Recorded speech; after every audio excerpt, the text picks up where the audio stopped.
7 de la mañana con 26 minutos. Arturo Sánchez, vicepresidente de la Asociación Ecuatoriana de Plásticos, tiene reacciones a la propuesta, a la anunciada discusión en el Consejo Metropolitano de Quito de una ordenanza para la prohibición y disminución de la utilización de plásticos de un solo uso en el Distrito Metropolitano. Buenos días, sus reacciones. Buenos días.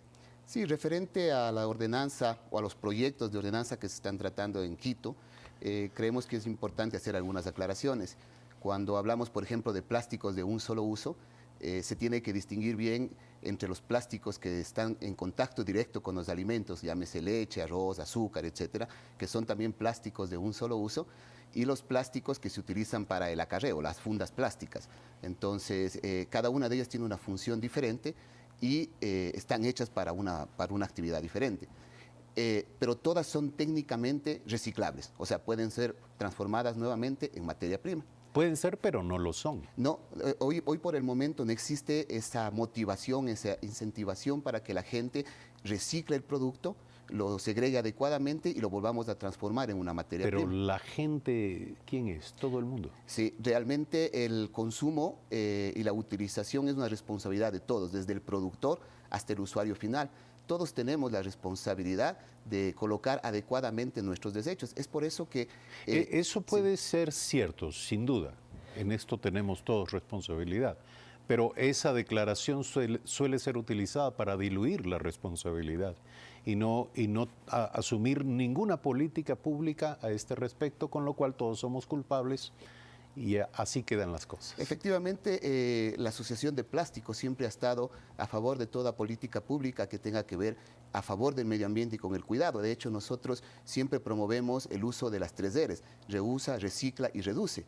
Y es así que incorporamos ya en nuestros procesos productivos el uso del material reciclado. Ahora, más allá de esta política sectorial, hay que decir que la ordenanza que va a discutir el Consejo Metropolitano tiene que ver ya con la prohibición de determinados artículos de plástico. Prohibición taxativa, sorbetes, tarrinas y fundas de acarreo, entiendo yo. Sí, la prohibición no es la solución, porque lo que nosotros tenemos que trabajar es un consumo responsable, en donde aquí juega un papel fundamental todos los actores. Nosotros como productores, los clientes nuestros y al final los usuarios.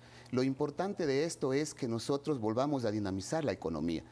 Si nosotros cogemos esos materiales plásticos que hemos utilizado, llámese una tarrina, una bolsa plástica, todas son reciclables. ¿Qué quiero decir con eso? Si lo colocamos adecuadamente en los depósitos que corresponden, el municipio los lleva de manera segregada, los minadores o los recicladores. ¿Quién recicla esto? Existen varias personas, desde personas naturales hasta organizaciones. Pero no me refiero a quienes los acarrean. Sí. ¿Cuál es el destino final de estas basuras que usted dice serán recicladas? O sea, hoy en día, independientemente de que en su hogar o en los colegios separen el material plástico o materiales reciclados, el destino final sigue siendo el botadero de basura, porque no existe... ¿Dónde está el reciclaje? Exacto.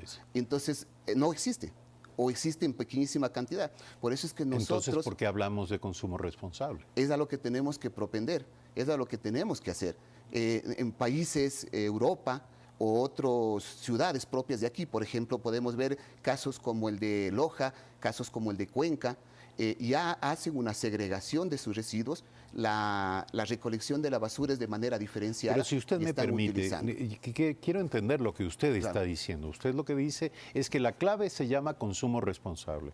Es decir, que los consumidores separemos las basuras, hagamos una diferenciada, digamos, acopio de los desechos. Exacto. Y luego los entreguemos cada uno a quien deba corresponder, los orgánicos de una manera. Finalmente, para eso están las cadenas de reciclaje. Pero que todo esto de poco sirve porque igual terminan en el botadero de basura, nos dice usted. Totalmente de acuerdo. La solución que nosotros pensamos y que ya se están implementando en otros lados es esto: separar adecuadamente para poder reciclarlos, incorporar a la cadena productiva, generar empleo, ¿sí? Y nosotros, por ejemplo, utilizamos más reciclado en nuestros productos. Quiere decir que importamos menos materia prima. Luego salen menos divisas del país. Incluso el momento que tengamos mayor incentivación para utilizar más reciclado, se lo puede incluso hasta exportar. Se habla mucho del biodegradable, por ejemplo, y el biodegradable no es la solución. ¿Por qué? Por 4 aspectos o 5 aspectos principales. Primero, no existe la oferta suficiente. Segundo, el costo. ¿Oferta de qué? Oferta de materia prima a nivel mundial. Se produce normalmente esto en Europa principalmente. Hablamos de almidón. Sí, provenientes de almidón, de la papa, de la yuca. El segundo punto principal es que se necesita... Pero usted dice no existe a nivel mundial. Bueno, no el Ecuador es un país... No existe la oferta suficiente de materia prima para efecto, abastecer. El Ecuador es un país... es que no estamos hablando de la demanda mundial, estamos hablando de la demanda ecuatoriana. Sí. ¿Cuánto necesita Ecuador para proceder a esto? A ver, lo que pasa es que no todos los plásticos que hoy en día se generan pueden ser reemplazados por plásticos biodegradables. No, ciertamente. Sí, si hablamos de fundas plásticas, se las puede hacer, pero su costo es 4 a 5 veces superior. Por ejemplo, una funda plástica que en el mercado cuesta hoy día 2 centavos de dólar, una funda biodegradable va a costar entre 15 y 18 centavos. Es decir, producirla y adquirirla va a costar mucho más. Muchísimo más, 10 veces más. Ya.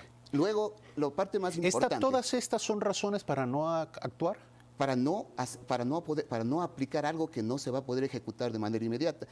La parte más grave es que los municipios tienen que tener preparadas zonas de compostaje para poder que el proceso de biodegradación se dé.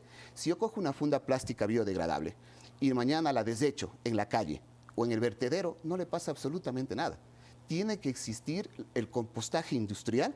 Los municipios tienen que preparar sus terrenos para que cuando la basura llegue allá, y basura orgánica me refiero, con la funda plástica tipo camiseta o de acarreo, se pueda biodegradar. Si no, no pasa absolutamente nada. Con todos estos argumentos, la industria de producción de plásticos en el país rechaza la tesis de la prohibición, al menos de la prohibición de sorbetes, de tarrinas. A ver, por ejemplo, la ordenanza de Guayaquil, que ya está aprobada, se cambió de una prohibición a un consumo responsable o a una regulación del consumo. Pero ya nuevamente volvemos al consumo responsable, que usted nos dice sirve para muy poco. Para lo único que sirve es para tranquilizar la conciencia del consumidor en la medida en que cada uno en su casa diferencia las basuras, pero el destino final va a ser igual el botadero. Y del botadero finalmente terminaremos contribuyendo una vez más a la contaminación de los océanos. Claro, no, pero la solución, el consumo responsable no tiene que ser una simple teoría. El consumo responsable es algo que lo debemos aplicar todos y que efectivamente juega un papel importante, los municipios, los productores, los consumidores. O sea, y es efectivo. Se ha visto ya ejemplos de otros países que lo están aplicando, que han ayudado a la economía. Hoy en día nuestro país necesita trabajo. Hoy en día hablamos de prohibición. Si eso es prohibición, significa cerrar plantas. La industria del plástico tiene más de 20.000 empleos directos, más de 120.000 familias que trabajan en esta industria. Prohibir no es una solución, porque no le estamos dando la alternativa viable al corto plazo. En 3 años no se puede hacer nada. No, sin duda son argumentos y elementos que deben ser considerados a la hora de debatir de manera responsable estos temas, pero lo que va quedando claro es que lo que se necesita es una política nacional, porque si usted me dice que en Guayaquil se comenzó con una tesis, luego ya se dio marcha atrás, hay que decir, en esa tesis.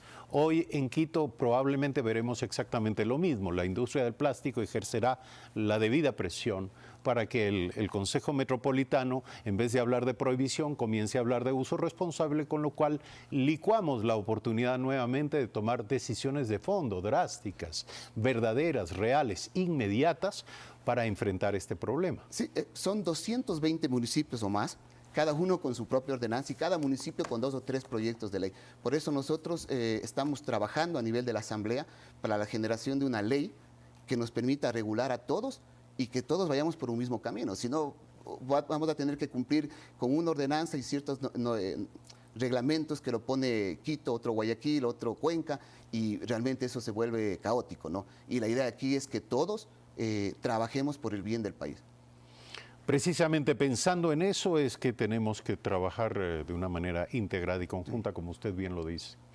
Seguiremos analizando este tema. Muy amable por venir esta mañana. Arturo Sánchez, vicepresidente de la Asociación Ecuatoriana de Plásticos, en Primera Impresión, 7 de la mañana, 35 minutos. Gracias a ustedes, como siempre, por seguirnos. Mañana, 6:55, de nuevo estaremos aquí en este espacio de ideas y entrevistas. Buenos días.